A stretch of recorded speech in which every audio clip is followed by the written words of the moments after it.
أعوذ بالله من الشيطان الرجيم. بسم الله الرحمن الرحيم. عم يتساءلون عن النبأ العظيم الذي هم فيه مختلفون كلا سيعلمون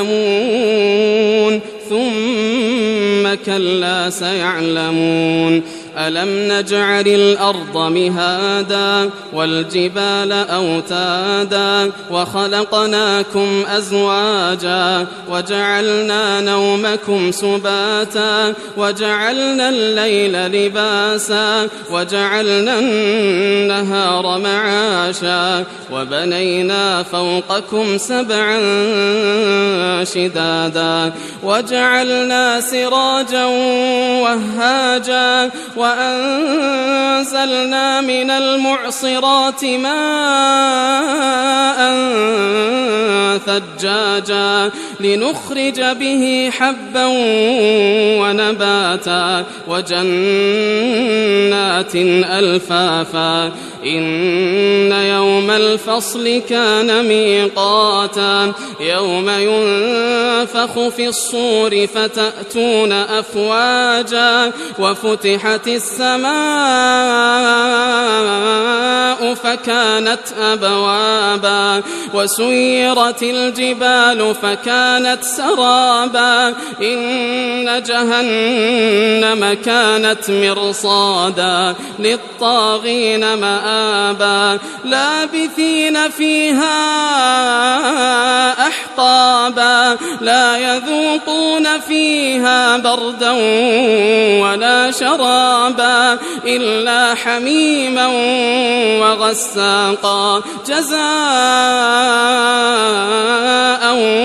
وفاقا إنهم كانوا لا يرجون حسابا وكذبوا بآياتنا كذابا وكل شيء أحصيناه كتابا فذوقوا فلن نزيدكم إلا عذابا إن للمتقين مفازا حدائق وأعنابا وكواعب أترابا وكأسا دهاقا لا يسمعون فيها لغوا ولا كذابا جزاء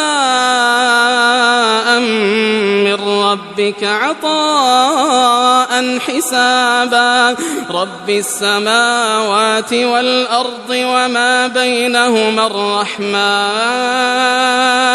لا يملكون منه خطابا يوم يقوم الروح والملائكة صفا لا يتكلمون إلا من أذن له الرحمن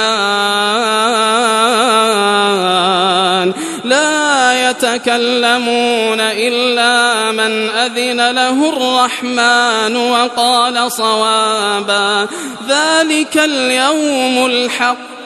فمن شاء اتخذ إلى ربه مآبا إنا أنذرناكم عذابا قريبا يوم ينظر المرء ما قدمت يداه ويقول الكافر يا ليتني كنت ترابا.